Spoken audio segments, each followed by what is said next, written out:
Hello everyone, I'm LoneWolf360, and in today's video, I'm going to be talking about something which is very different from what I normally make, as I'm going to be talking about a game which I actually was excited for and was concerned for at a point. I think I've made at least, I don't know, 1 or 2 videos on this game in my past, and if you've been subscribed to this channel for a while, you've probably seen them. But now that Marvel's Avengers has been out for like, what, a year and also a couple of months because it's now 2021, I guess I might as well share my opinion on it. But of course, I guess I should make a disclaimer right here. Just because I'm trashing this game or giving my personal opinion on the game doesn't mean that that should discourage you from liking it if you're already playing it or if you're already enjoying the game. Whatever I'm saying is my opinion, and if you're one of those people which want to just enjoy the game and have fun, have fun. But I guess this is the part where I get into the video.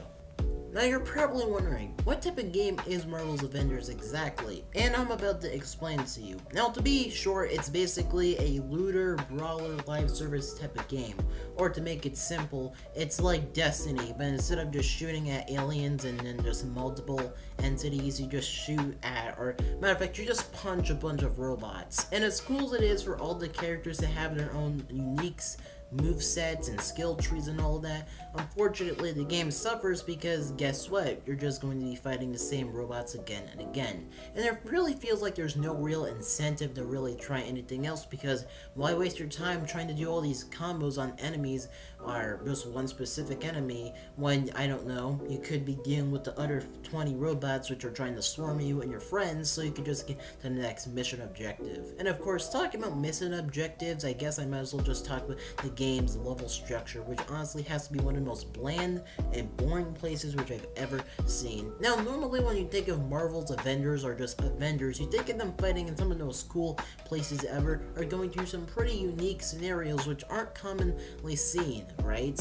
Like them fighting in some secret lab and maybe in the middle of the forest, or maybe something that's just cool, you know? But instead you just fight in like, what, a forest, Arctic tundra, or some tundra in the middle of nowhere, or just in just one in the city, or in a canyon which just has a bunch of robots in it and maybe a couple of buildings just put there for the sake of being there. It really sucks because you would think that for a game like Avengers that they would have a lot of variety in the locations to actually feel like the Avengers, but unfortunately the game suffers from that. And even not even talking about the level designs or just the levels themselves, talking about the mission structure is just shameful in all honesty, because here's what you do.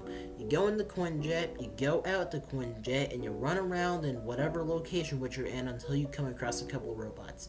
You go and do that until you eventually get to a little objective which you gotta do, which is probably sitting in a square, which probably has to be one of the worst parts about Destiny, fending off enemies until you just go do that again, or best yet, you're just beating up some type of cage or beating up some type of battery until it eventually breaks as you have a bunch of robots swarming you. Like seriously, I'm sorry, but whoever thought that that was a smart idea for something like Avengers? I came here to have a fun time and be awesome as one of my favorite characters like Iron Man or Captain America, or heck, maybe even Hulk or someone like that. I didn't come here just to go punch buttons until something breaks, or punch a bunch of things just for the sake of punching things. It just never really feels like it's worth the time. And on top of that, when it comes to the enemies, they're just really boring because they just feel like the same copy-paste robots or people over and over again. Even for these other types of enemies, they don't really do much. They just kind of sit there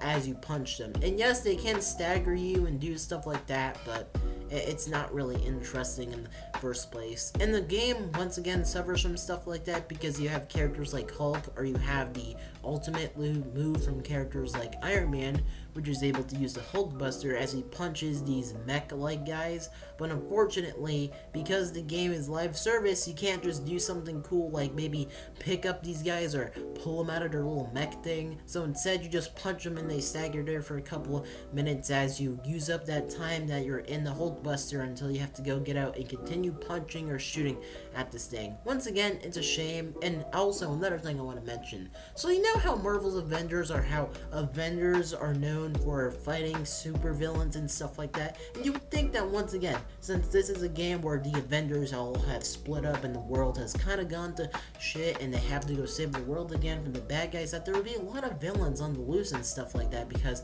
guess what? There's no Avengers around, or there haven't been any Avengers around for a couple of years, right? But unfortunately, there's no villains in this game. There's like 2 which are like in the game, or there's like 2 or 3 like in the main story, but in the after game when you're playing multiplayer, all you do is just fight against the same people again and again and again. And those 2 people are Taskmaster and Abomination. And okay, maybe if you want to include the Adaptoid, but even then, that's just another robot which has a extremely, and I mean it, extremely large health pool. But of course, when it comes to how the bosses play, unfortunately, just like many of the other enemies, they're just punching bags. Like, yes, in the campaign or just in the story mode, they're a bit more cinematic and feel like things actually have a bit of tension to them and stuff like that. But in the multiplayer, they just feel lazy, as you just punch them as they sit there and they do a set number of attacks. You're never gonna really get that sense of scale and that sense of awesomeness like in the first level, or just like in those few rare moments in the campaign or in the main story, which is quite a shame, because once again, Avengers, a bunch of big scale action and stuff like that, and it's just generally expected to come from a game like that. But I guess they need to have something in order to pull people in. But I guess this is the part where I talk about something else about this game, which is the story. Now, when it comes to the story of Marvel's Avengers, I'm not going to be a cynical person and just say that it's terrible. It's the worst thing to ever come to existence, because for the most part, it's pretty alright at best, but that's all it is, alright. It doesn't really do much or really make itself feel different or unique. It just feels like a rushed story, which feels like there was a lot of potential. Like, I'm being dead serious. By the time that you get Thor or get Captain America, the story's already over. And then there's also this thing about the Inhumans being a plot point, but they don't really amount to much and they don't really do anything. Like, yes, one of the main characters, Kamala Khan, is a Inhuman, and yes, she does amount to something in the story, but the Inhumans as a whole don't really do much, and if anything, they're just these damsels in distresses, which are there for being just there for being the sake of being damsels in distresses. It would have been interesting to see about how they would have actually amounted or mattered in the story if something actually happened to them, or if they had any form of relevancy other than, oh yes, we're here because of the hero's mistakes. This also continues on into the DLC or to the add-ons, which honestly feel very underwhelming because they've taken months, and I don't mean 1 or 2, but many months in order just to get into the game, even though we got trailers for them for 1 month, and then we had to go wait for so long just to get something which is like, what, an hour long? And just for the latest DLC, this really shows. As when it comes to Hawkeye, his entire story was revolving around 2 things, it being in the apocalypse, and also us fighting Maestro and supposedly finding Nick Fury, not fighting him because he's just not even in the game. And I'm just gonna be honest here, when it comes to Hawkeye's story, it probably has to be one of the most underwhelming ones, and it doesn't really feel like it should have taken all those months to get into the game. And trust me, I'll get into the part about the whole DLC and add-on stuff later, but for now, I think this is the part where I talk about the cosmetics. Now, when it comes to the Marvel's Avengers game and the cosmetics, I think it should be no surprise that when it comes to superheroes, the most iconic thing about them is the way how they look. And of course, you would want to have a character like Iron Man or Captain America, or hell, even Thor or Hulk, to have a lot of cool outfits, right? But unfortunately, Marvel's Avengers also suffers from something called incompetency. And I'm not trying to insult everyone which is behind this game, but it's pretty embarrassing to see that this game does the bare minimum when it comes to how all the characters look. Like in all honesty, they messed up some simple things which are probably the most easiest to get down, from stuff like Iron Man's face played to Captain America's shield star, and it's honestly pretty embarrassing. And to add insult onto injury, many of the skins in this game, aside from the ones which are inspired or original designs, just tend to be recolors, which just seem to be very lazy. And yes, half of these things also cost money, which probably has to be some of the most embarrassing shit which I've ever seen. Like, yes, I want to play as Iron Man in this cool looking outfit, but I don't really want to feel like I'm paying money for this stuff, especially if it looks like some cheap knockoff of something which just could have been better. And of course, if you're wondering if there's any MCU skins in the game, no, there aren't. Spider-Man PS4 was able to get MCU skins before the game even came out as a pre-order bonus.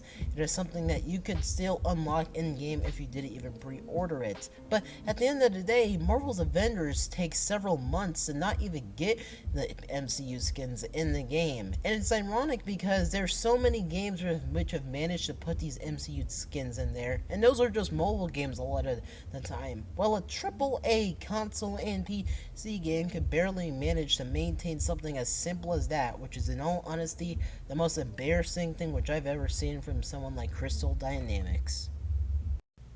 Now, when it comes to the live service aspect of Marvel's Avengers, it's honestly pretty poor, and mainly due to the fact that when it comes to a game which is supposed to be getting content on a near monthly basis, or on a basis to where you retain a healthy player base and have enough stuff for players to do, there's really nothing to do in Avengers aside from beating up robots. Yep, that's all they do. As rather that, are you doing these tachyon rifts thing to where you're just running around collecting these orbs, and that's just about it. And I know that I've said this a lot of times, but once again, you'd think that maybe in a Marvel game that there would be a lot of side stuff to do. Like, imagine this. Like, imagine a mini game to where you play as Iron Man and you need to avoid missiles or fly through this one crazy simulations where you can't hit anything, or like, imagine some really cool races that in the harm room. Or imagine something to where you're playing as Hulk and you need to destroy as many enemies and go on some type of crazy rampage where the environment's destructible or anything. Or where you're just doing something cool with any of the characters, which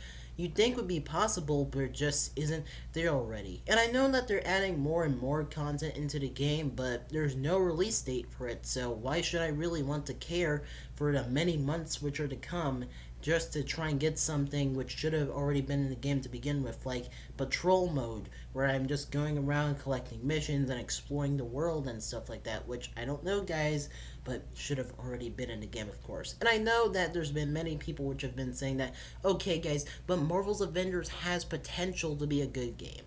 And I'm sorry to break this to you, but yes, as much as the game has a lot of potential, yeah, I don't really see the future of this game. I'm not gonna really fill myself up with false hope for something which has managed to just disappoint on almost a constant daily basis. And until Marvel's Avengers could get its shit straight, I really wouldn't want to recommend it to anyone. Unless you had maybe $5 or $20 which you just wanted to go spend on this game so you could have a bit of fun for a couple of hours until you eventually give up and play something else like Call of Duty. Now, this video was really something else, and I just want to say this to everyone which has supported me in the making of this video. Thank you a lot, and it really means a lot, and that's all, folks. Lumble360 out. I hope you guys enjoyed these videos, and that's all, folks. See you next time.